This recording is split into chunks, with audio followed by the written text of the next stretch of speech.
नमस्कार दोस्तों, आइए हम जानें कुंडली में पित्त दोष की पहचान कैसे करें और पित्त दोष के निवारण के लिए कौन कौन से उपाय कर सकते हैं। 17 सितंबर 2024 से श्राद्ध पक्ष प्रारंभ हो रही है। पित्त दोष से मुक्ति के ये 16 दिन के श्राद्ध सबसे अच्छे दिन माना जाता है। कुंडली में पित्त दोष की पहचान करके आप पित्त दोष के उपाय करें और इससे हमेशा के लिए छुटकारा पा करके जीवन में सुख शांति और समृद्धि का योग बनाएं। आइए जानते हैं कि आपकी कुंडली में पित्त दोष है या नहीं। यदि है तो क्या उपाय करें। पित्त दोष के लक्षण। नंबर 1, पूर्वजों के कारण वंशजों को किसी न किसी प्रकार का कष्ट ही पित्त दोष माना जाता है। नंबर 2, कोई आकस्मिक दुख या धन का अभाव बन रहा है तो फिर पित्त बाधा पर विचार करना चाहिए। नंबर 3, पित्त दोष के कारण हमारे सांसारिक जीवन और आध्यात्मिक साधना में बाधाएं उत्पन्न होती है। नंबर 4, आपको ऐसे लग रहा है कि कोई अदृश्य शक्ति आपको परेशान कर रही है तो पितृ बाधा पर विचार करना चाहिए। नंबर 5, ऐसे माना जाता है कि यदि किसी को पित्त दोष है तो उनकी तरक्की रुकी रहती है, समय पर विवाह नहीं होता, कई कारणों में रोड़े आते हैं, गृह कलेश बढ़ जाती है। नंबर 6, जीवन एक उत्साह की जगह संघर्ष हो जाती है, पैसे रुपए होते हुए भी शांति और सुकून नहीं मिलता है, शिक्षाएं में बाधाएं आती हैं, क्रोध आता है, परिवार में बीमारी लगने लगती है, संतान नहीं होती है, आत्मबल में कमी रहती है आदि कई कारण लक्षण बताए जाते हैं। कुंडली में पितृ दोष। कुंडली में पित्त दोष का सृजन 2 ग्रह सूर्य व मंगल के पीड़ित होने से भी होते हैं, क्योंकि सूर्य का संबंध पिता से, मंगल का संबंध रक्त से होता है।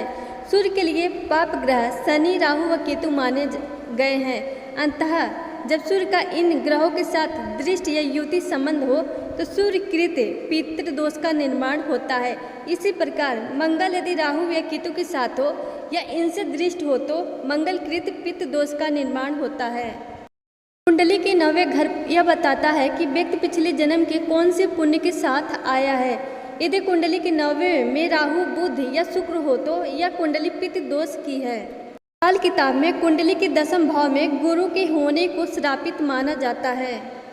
7वें घर में गुरु होने पर आंशिक पितृ दोष है। लग्न में राहु हो तो सूर्य ग्रह और पित्त दोष, चंद्र के साथ केतु और सूर्य के साथ राहु होने पर भी पित्त दोष होता है। पंचम में राहु होने पर भी कुछ ज्योतिषियों पित्त दोष मानते हैं। पत्री में यदि सूर्य पर शनि, राहु, केतु की दृष्टि या युति द्वारा प्रभाव हो तो जातक की कुंडली में पित्त ऋण की स्थिति मानी जाती है। विद्वानों ने पित्त दोष का संबंध बृहस्पति गुरु से बताया है। अगर गुरु ग्रह पर 2 बुरे ग्रह का असर हो तथा गुरु 4, 8 12वें भाव में हो या नीच राशि में हो तथा अंशों द्वारा निधन हो तो यह दोष पूर्ण रूप से घटता है और यह पित्त दोष पिछले पूर्वज से चला आता है जो 7 पीढ़ियों तक चलता रहता है। जन्म पत्री में यदि सूर्य पर शनि, राहु, केतु की दृष्टि या युति द्वारा प्रभाव हो तो जातक की कुंडली में पित्त ऋण की स्थिति मानी जाती है।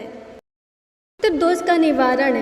पहला उपाय, परिवार के सभी सदस्यों से बराबर मात्रा में सिक्का इकट्ठा करके उन्हें मंदिर में दान करें। मतलब ये कि यदि आप अपनी जेब में 10 का सिक्का ले रहे हो तो घर के अन्य सभी सदस्यों से भी 10-10 के सिक्के एकत्रित करके उन्हें मंदिर में दान कर दें।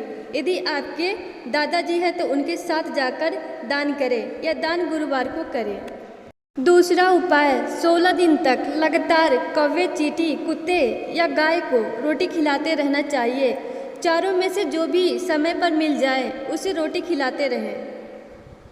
तीसरा उपाय, 16 दिन तक लगातार सुबह और शाम घर में संध्या बंदन के समय कपूर जलाएं और गुड़ में घी मिलाकर उनकी धूप दें।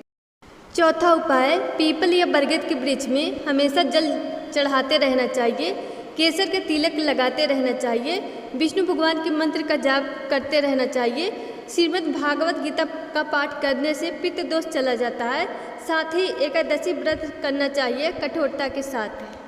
5वां उपाय, पितृपक्ष में प्रतिदिन नियमित रूप से पवित्र नदी में स्नान करके पितरों के नाम पर तर्पण करनी चाहिए। इसके लिए पितरों को जौ, काला तिल और लाल फूल डालकर दक्षिण दिशा की ओर मुख करके जल अर्पित करनी चाहिए। पितरों के लिए किए गए मुक्ति कर्म को श्राद्ध तथा तिल मिश्रित जल अर्पित करने की क्रिया को तर्पण कहते हैं।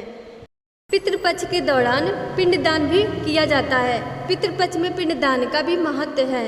सामान्य विधि के अनुसार पिंडदान में चावल, गाय का दूध, घी, गुड़ और शहद को मिलाकर पिंड बनाया जाता है और उन्हें पितरों को अर्पित किया जाता है।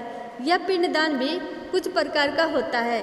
धार्मिक मान्यता है कि चावल से बने पिंड से पितर लंबे समय तक संतुष्ट रहते हैं।